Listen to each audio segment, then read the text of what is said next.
Two pro-life groups are suing the District of Columbia, alleging the city discriminated against their pro-life viewpoints by refusing to grant permission to paint or chalk messages on the street while allowing other groups to do so. The lawsuit, filed on behalf of the Frederick Douglass Foundation and Students for Life of America, follows the arrest this summer of two protesters outside a Washington D.C. Planned Parenthood clinic who were using chalk to write a message, "Black Preborn Lives Matter."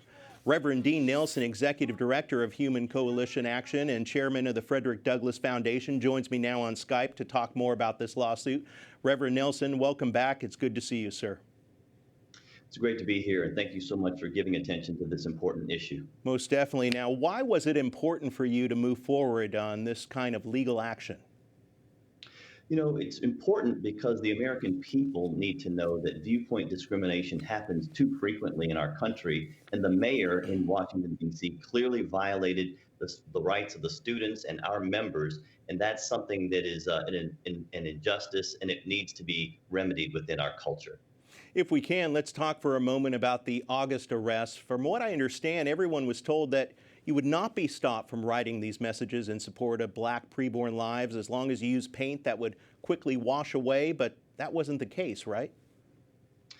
That was the case that we intended, and when we got there early that morning, we were met with police officers that ultimately told us that if those who were members of our group were to simply write in chalk on the sidewalk, which was something that they have routinely done, if in fact they did that, they would be arrested. And in fact, that's exactly what happened. And we felt like that was a complete injustice, particularly in comparison to many of the events that had taken place in Washington, D.C. earlier this summer with Black Lives Matter events, where they were actually painting with permanent paint in the streets.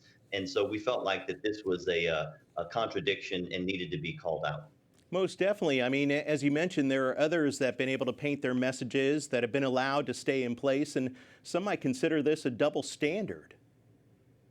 There's no question it's a double standard. And we feel like that while the government can say that one speech is okay and another speech is not okay, that's not the standard that we have in America. It should be free speech for all. And we feel like that this was a gross injustice, and we're going to fight as strongly as we can against the D.C. mayor and the government that stood against us.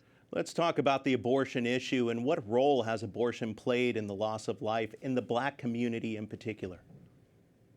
You know, for way too long, we have not heard enough people emphasizing the disproportionate impact of abortion and what it has had in the African American community. Some of your viewers might know, but many still don't know, that more abortions are performed on Black women disproportionately. 36% of all abortions are performed on African American women, yet they still only make up 13% of the population in the United States. In some cities, like in New York City, there are more Black children that are aborted than born alive. And so we will continue at Human Coalition Action, the Frederick Douglass Foundation, to emphasize some of these disproportionate stats, because we really want to see all Black lives matter. We want to see every Black life matter. And I feel like that until we really address this issue sufficiently in our community, we are seeing just these disproportionate numbers that need to be addressed. Now, what's next? Has there been any response at all to your lawsuit? We have not yet received any response from the mayor's office, but we will continue with our strategy to highlight the disproportionate numbers of abortions, particularly in urban communities.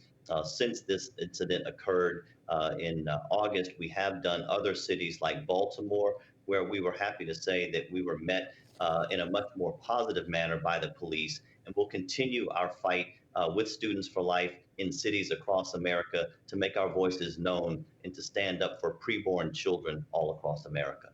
Reverend Dean Nelson, Executive Director of Human Coalition Action and Chairman of the Frederick Douglass Foundation, thank you so much for joining us. Thank you so much. God bless you.